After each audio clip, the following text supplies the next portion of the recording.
और व्यास जी ने जिंदगी भर किया क्या है? एक ही काम किया है, ग्रंथों की रचना। इसके अलावा कोई ऐसा कार्य उन्होंने नहीं किया है जिसके लिए उनको याद किया जाए। तो व्यास जी का तो अवतार ग्रंथों को लिखने के लिए हुआ है, और उन्होंने लिखे ग्रंथ, फिर भी उनको संतुष्टि नहीं थी।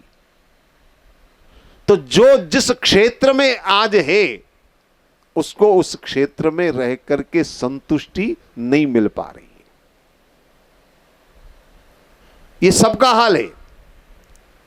एक भी ऐसा आदमी हो जो खड़े होकर यह कहे कि मैं अपनी स्थिति से पूर्ण संतुष्ट हूं, तो खड़ा कर दे हाथ।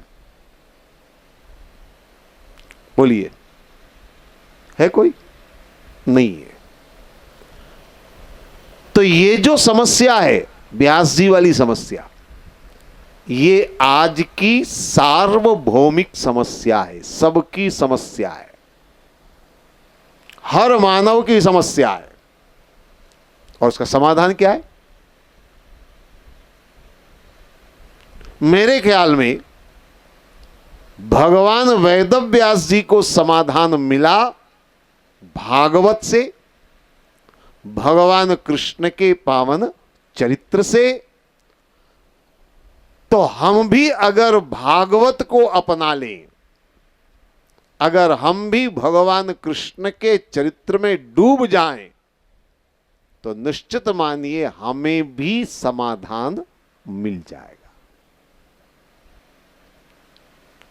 लेकिन मुश्किल यह है कि हम भागवत सुन लेते हैं, सुनने को सुन लेते हैं। कई बार लोग मुझसे मिलते हैं, हमने 20 बार सुना है भागवत को। कोई कहता हमने 25 बार सुना है, 40 बार सुना है, 50 बार सुना है। तो सुनने वाले बहुत मिलते हैं, लेकिन भागवत को सुन करके उसे जीवन में उतारने वाले लोग नहीं मिलते। कृष्ण की कथा सुनने वाले मिलते हैं, लेकिन कृष्ण के ऊपर जीवन समर्पित करने वाले नहीं मिलते। मैं आपसे निवेदन करूंगा कि केवल कथाओं को सुनना नहीं है, बल्कि उन कथाओं को समझने का प्रयास करना है। उन कथाओं से हम अपने आप को जोड़ने का प्रयास करें, भागवत को आत्मसात करना है, जीवन में उतारना है। और इसलिए एक बात मैं कहा करता हूं कि मेरा लक्ष्य केवल कथा सुनाना नहीं है। कथाएं तो आप सब सुनते हैं, अच्छी तरह से जानते हैं, कोई नई कथा थोड़ी है। भागवत कई बार हो चुका है, कई बार आप सुन चुके हैं। मैं कोई नई कथा थोड़ी सुना दूंगा आपको।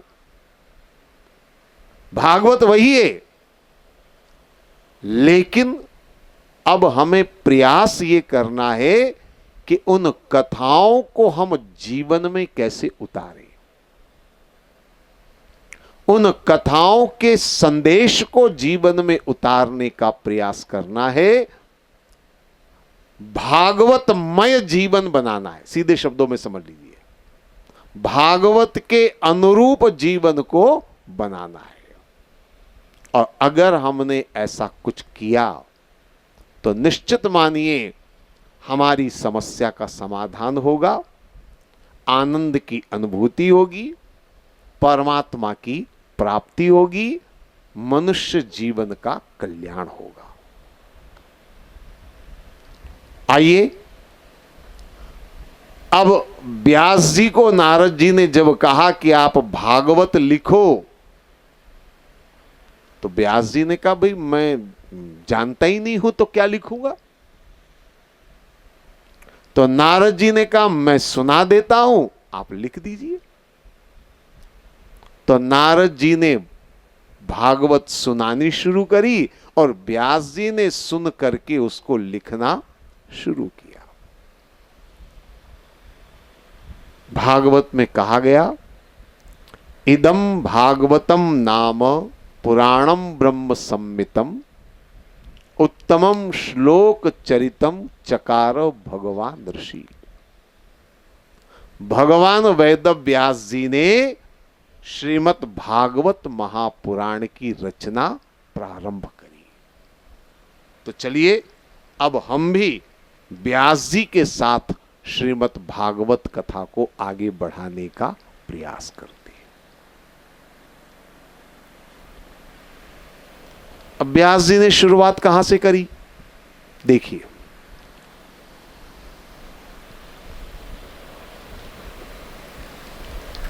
व्यास जी ने शुरुआत करी, बोले महाभारत का युद्ध समाप्त हुआ। यहां से शुरुआत होती है भागवत की, बड़ी महत्वपूर्ण शुरुआत है। जहां महाभारत समाप्त होता है वहीं से भागवत शुरू होती है। इसको समझना थोड़ा सा। महाभारत क्या है? महाभारत का सीधा अर्थ है जहां सारे मानवीय गुण समाप्त हो जाएं, वो है महाभारत।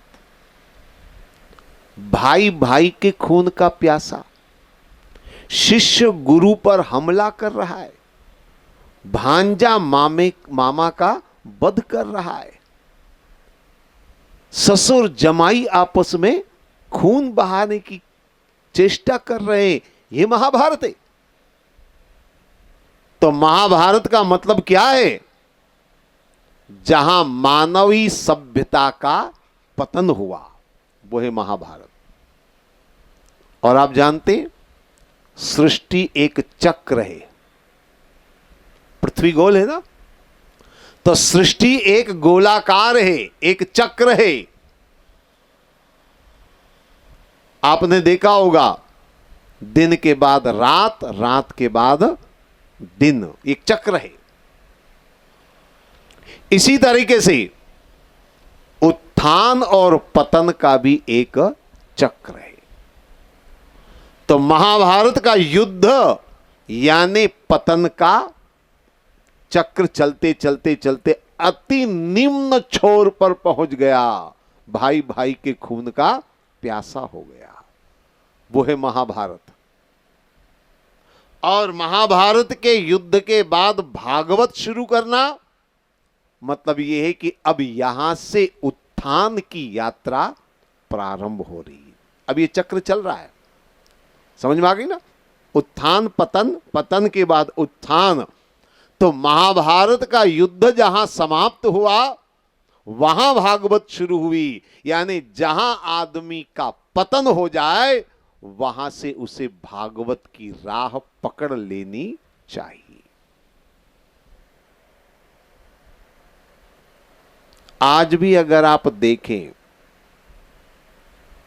तो आज भी मानव पतन के गर्त में जा चुका है। आप रोज अखबार में पढ़ते हैं, रोज टीवी में देखते हैं, रोज खबरें आप सुनते हैं, और ऐसी ऐसी खबरें सुनते और पढ़ते हैं कि जिन्हें शायद मंच पर धर्म सभा में कहना भी उचित नहीं कहा जा सकता।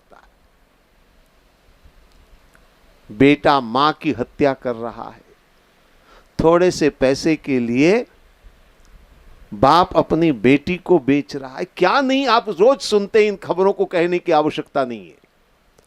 तो देखा जाए तो आज मानव पतन के गर्त में जा चुका है। और इस समय अगर सबसे महत्वपूर्ण कोई है तो वह है भागवत की कथा, क्योंकि पतन के बाद ही उत्थान का मार्ग आता है। इसलिए ये महत्वपूर्ण शुरुआत है। मैंने थोड़ी सी बात इसलिए आपके सामने रखी है। तो अब यहां से भागवत शुरू हो रहा है। महाभारत का युद्ध समाप्त हो गया। महाभारत का युद्ध समाप्त होने का मतलब है कौरव समाप्त हो गए, पांडव जीत गए। लेकिन आपने शायद सुना होगा, महाभारत ग्रंथ में भी वर्णन आता है कि कौरव दल में से अश्वत्थामा नहीं मरा। ठीक है ना, सुना होगा आपने, अश्वत्थामा नहीं मरा। बल्कि भागवत में एक स्थान पर ऐसा वर्णन आता है कि दुनिया में 7 ऐसे महापुरुष हुए हैं जो कभी नहीं मरे, जिनके मरने का कोई वर्णन ही नहीं है। आपने दुनिया के 7 अजूबों के बारे में सुना होगा, सुनते कि नहीं सुनते? ताजमहल से लेकर के 7 अजूबे। लेकिन ये भी 7 अजूबे हैं, क्योंकि सृष्टि का नियम है, जो पैदा हुआ है वो एक न एक दिन जरूर मरता है। लेकिन 7 ऐसे लोग हुए हैं जिनके मरने का कोई वर्णन नहीं है।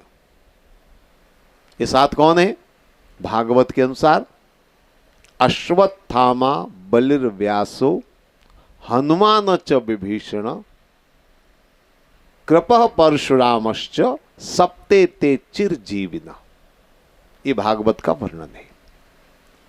तो 7 लोग ऐसे हैं जिनका वर्णन है कि वो चिरजीवी हैं, यानी वो कभी मरे नहीं है। उनमें हनुमान जी भी हैं,